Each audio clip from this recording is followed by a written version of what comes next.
It started as a joke. I was bored, alone in my apartment on a rainy Friday night, scrolling through social media when I stumbled upon a post about the Ouija board. The comments were filled with warnings and horror stories, but I laughed them off. It's just a game, I thought. What's the worst that could happen? I had an old Ouija board tucked away in my closet, a relic from my teenage years when my friends and I would dabble in the occult for fun. I hadn't touched it in years, but that night curiosity got the better of me. I pulled it out, dusted it off, and set it up on my coffee table. The planchette felt cold in my hands as I placed my fingers on it, and for a moment I hesitated. But then I shook off the unease and began. "Hello?" I asked, my voice echoing in the empty room. "Is anyone there on?" At first nothing happened. The planchette remained still, and I felt a mix of relief and disappointment.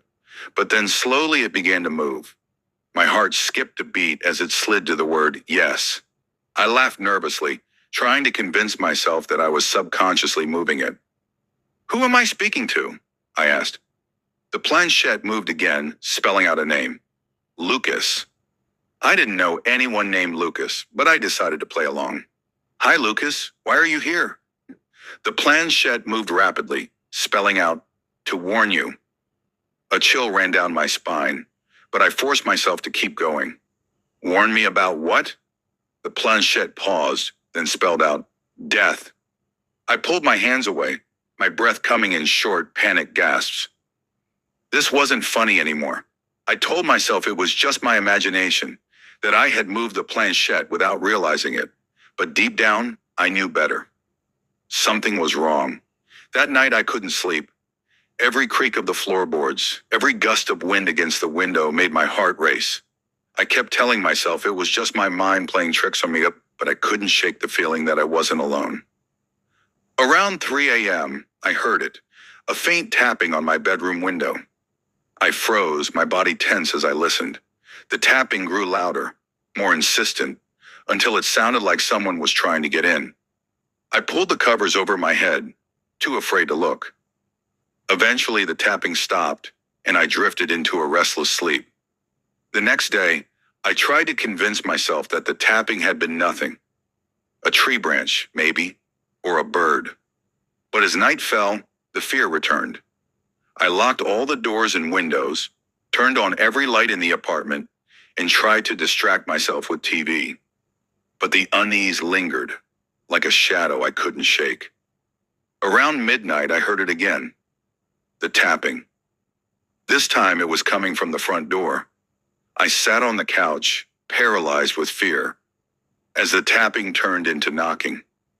The sound was rhythmic, almost deliberate, like someone was trying to send a message. I grabbed my phone, ready to call the police, but then the knocking stopped. I waited, holding my breath, until I heard a new sound. A voice. It was faint, barely audible, but I could make out the words, "Let me in." I dropped my phone, my hands trembling. The voice was coming from the other side of the door, but it didn't sound human. It was low and guttural, like it was being forced through a throat that wasn't meant for speech. I didn't sleep that night. I sat on the couch clutching a kitchen knife until the sun came up. By the third night, I was a wreck. I hadn't eaten or slept in days, and the fear was consuming me. I tried to rationalize what was happening, but there was no explanation. The tapping, the knocking, the voice, it was all real, and it was getting worse. That night, I decided to confront it. I set up the Ouija board again, my hands shaking as I placed my fingers on the planchette. "Lucas," I said, my voice barely above a whisper, "are you here?" The planchette moved immediately, spelling out, "Yes." "Why are you doing this?" I asked. "What do you want?" The planchette moved again, spelling out, "You invited me." I felt a cold sweat break out on my forehead. "How do I make you leave?" The planchette paused, then spelled out, "You can't." I pulled my hands away, my heart pounding. This wasn't a game anymore. This was real, and I had no idea how to stop it. The next night, the tapping returned, but this time it was inside the apartment. I could hear it moving from room to room, like something was searching for me. I locked myself in the bathroom, clutching the knife, and waited. Then I heard the voice again. It was closer this time, right outside the bathroom door. "Let me in," it said, its tone almost pleading. I pressed my back against the wall, my breath coming in short, panicked gasps. The doorknob began to rattle, slowly at first, then more violently. I could hear the wood splintering as whatever was on the other side tried to force its way in. I closed my eyes, praying for it to stop, and then just as suddenly as it started, the rattling stopped.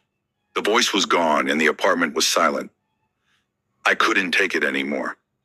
I was exhausted, terrified, and on the verge of a breakdown. I decided to do something drastic. I would burn the Ouija board. Maybe if I destroyed it, the spirit would leave me alone. I took the board and the planchette outside to the fire pit in my backyard. I doused them in lighter fluid and lit a match.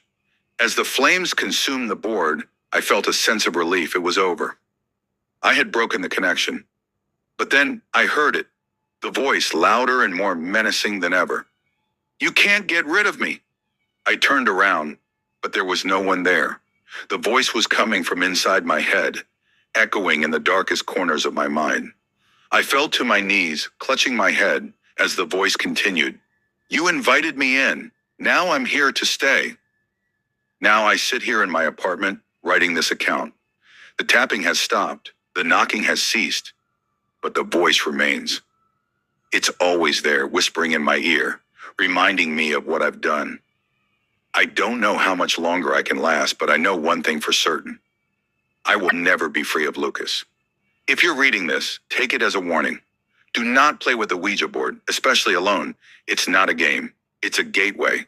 And once you open it, there's no closing it. Because once they're in, they never leave.